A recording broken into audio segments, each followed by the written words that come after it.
लवकर ये. बोलते. बाय. हा बोल ना काकी. तुला शोधत होते, थोडं बोलायचं होतं. बोल की. मला ना वैदेहीची खूप काळजी वाटते. किती लागलंय अगं तिला.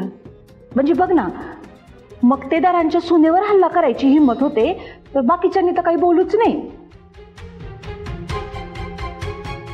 तुला काय वाटतं,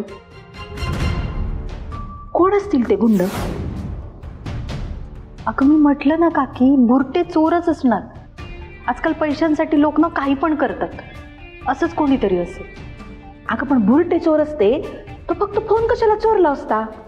तिच्याकडे पर्स पण होती ना. मला काय वाटतंय माहितीये, तिच्या फोनमध्ये ना नक्कीच काहीतरी महत्वाचं असणार आहे. म्हणजे बघ ना, आजकाल आपण फोनमध्ये फोटो ठेवतो, महत्वाची माहिती ठेवतो, डॉक्युमेंट ठेवतो. अगं मुलींच्या फोनचा गैरवापर करून किती गुन्हे घडतायत हल्ली. तसंच जर वैदेहीच्या फोनचा गैरवापर करून कुणीतरी काहीतरी केलं तर मक्तेदारांतच नाव खराब होईल ना. मला तर काही कळतच नाहीये. खरं तर मागाशीच मी तिला विचारणार होते. मी कसं विचारणार ना, तू कशी मैत्रीण आहेस ना तिची, तुमची चांगली गट्टी जमते.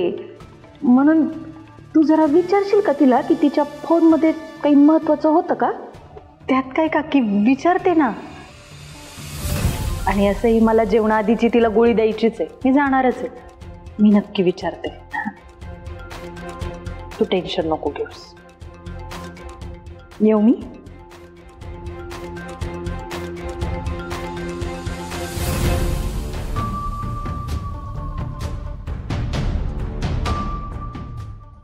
त्या गुंडांना वैदेहीवर फक्त हल्ला करायचा असता तर त्यांनी वैदेहीच्या जीवाचं काहीतरी बरं वाईट केलं असतं.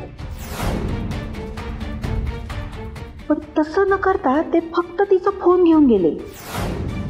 याचा अर्थ वैदेहीच्या फोनमध्ये असं काहीतरी आहे ज्याने समोरचा धोक्यात येऊ शकतो.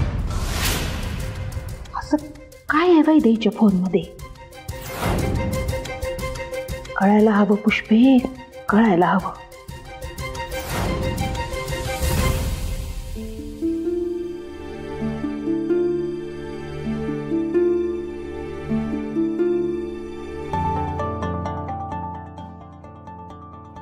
कुठे गेलाय तेज प्रताप?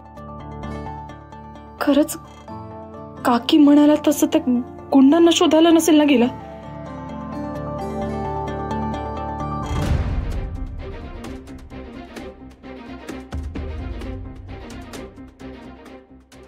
माझ्यासाठी रागाच्या भरात जर त्यांनी काही वेडवाकडं पाऊल उचललं तर? फोन पण करता येत नाहीये त्याला.